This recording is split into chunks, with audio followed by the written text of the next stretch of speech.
السلام علیکم۔ عمران خان کی رہائی کا واحد حل انقلاب گھروں سے نکلنا پڑے گا۔ آزادی کوئی پلیٹ میں رکھ کر نہیں دیتا۔ یہ لفظ یاد ہے نا؟ قرآن کہتا ہے، قید سے آزادی کے بعد یوسف بھی بادشاہ بنی تھی۔ جو یوسف کا رب تھا وہی ہی عمران خان کا رب ہے۔ عمران خان بھی اس قید کے بعد بادشاہ بنے گا انشاءاللہ۔ آج پتہ چل جائے گا کہ قیدی نمبر 804 کے کتنا چاہنے والے ہیں۔ لگتا ہے کوئی نہیں۔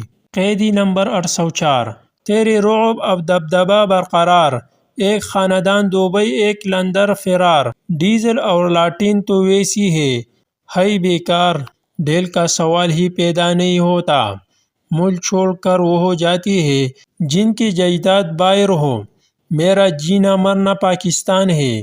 چیئرمین عمران خان، ایک انڈیا کی جیل میں، دوسرا پاکستان کی، اور دونوں ہی آزادی کے لیے نکلے ہیں۔ کپتان کو جیل میں بار بار ملک چھوڑنے کے آفرز دی جا رہی ہے، لیکن کپتان نے اپنی وکالہ کے ذریعے قوم تک پیغام پہنچایا ہے کہ میں ساری عمر جیل میں رہ سکتا ہوں لیکن کسی صورت ملک نہیں چھوڑ سکتا۔ وزیر اعظم بنا تو تمام مخالفین بیمار ہو گئی، جعلی کیس میں جیل گیا تو تمام جج بیمار ہو گئی۔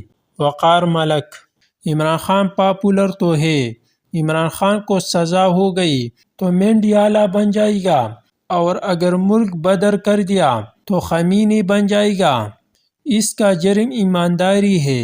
انور مقصود، ڈیل کا سوال ہی پیدا نہیں ہوتا، ملک چھوڑ کر وہ ہو جاتی ہے جن کی جائیدادیں باہر ہو، میرا جینا مرنا پاکستان ہے۔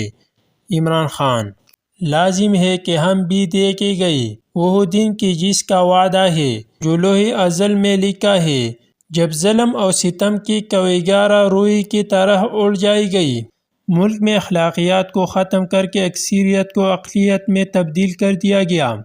پنجاب کا الیکشن پہلے سے پلان تھا، ملک میں ادارے آئینی طور پر نہیں چل رہی۔